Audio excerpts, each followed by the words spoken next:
Mexico. That's the size of the Gulf's dead zone. This area of water has little to no oxygen and cannot sustain marine life. And while the dead zone is certainly large, it is now the third smallest in 34 years of surveys, and Hurricane Hanna gets the credit. Let's dig into this with marine biologist Dr. Tracy Fanara with Inspector Planet. Good to see you this morning, joining us from Sarasota, Florida. Thanks for joining us, Doctor. Thanks for having me. All right, first, explain to our viewers exactly what is the Gulf's dead zone and what kind of creates it. A dead zone is a common name for the term hypoxia, which means a very low oxygen level in a certain area that is detrimental to marine life. So there are hypoxic zones all over the world, but this particular hypoxic zone is one of the largest, and it occurs every summer.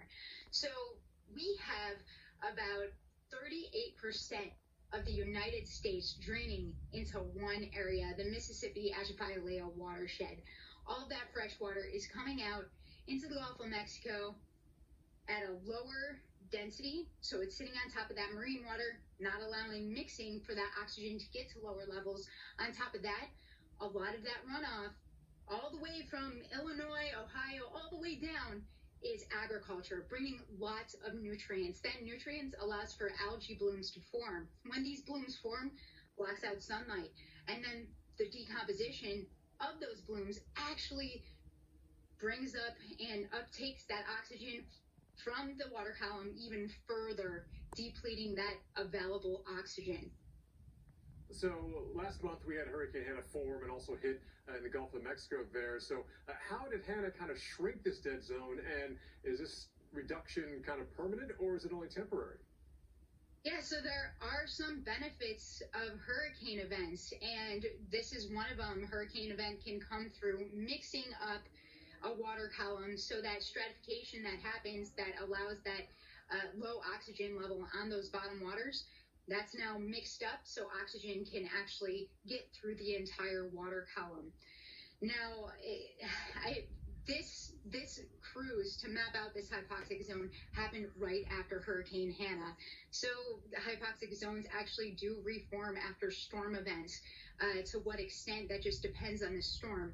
So this cruise was about a week after this storm event. So the hypoxic area didn't completely reform, only partially, so it was a very patchy mapping.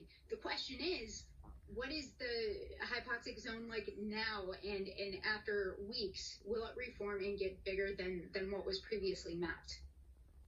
And, human activity definitely is causing this with the fertilizers and all that. So Yes. is there a chance we can reduce the impacts of that, or is this just the price we have to pay because we want to eat food?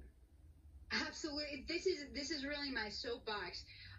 So there are a lot of agriculture in this watershed. 70% of the nutrients coming to the Gulf of Mexico is from agriculture. Some is from wastewater overflows and fertilizers that residential use.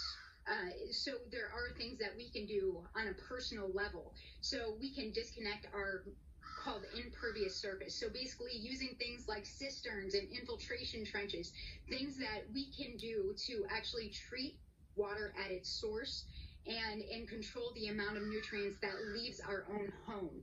So these LID, low impact development tools, can be implemented through agriculture and at our own home. And by doing things like that and looking at our utilities, we can really reduce the amount of nutrients that ends up in the Gulf of Mexico. Great ideas. People can do things on their own. So again, nickels and dimes add up to dollars, so every neighbor can do things to have the greater good. Great information. Dr. Tracy Fanara, thanks for joining us this morning from Sarasota, Florida, where the birds are definitely up this morning.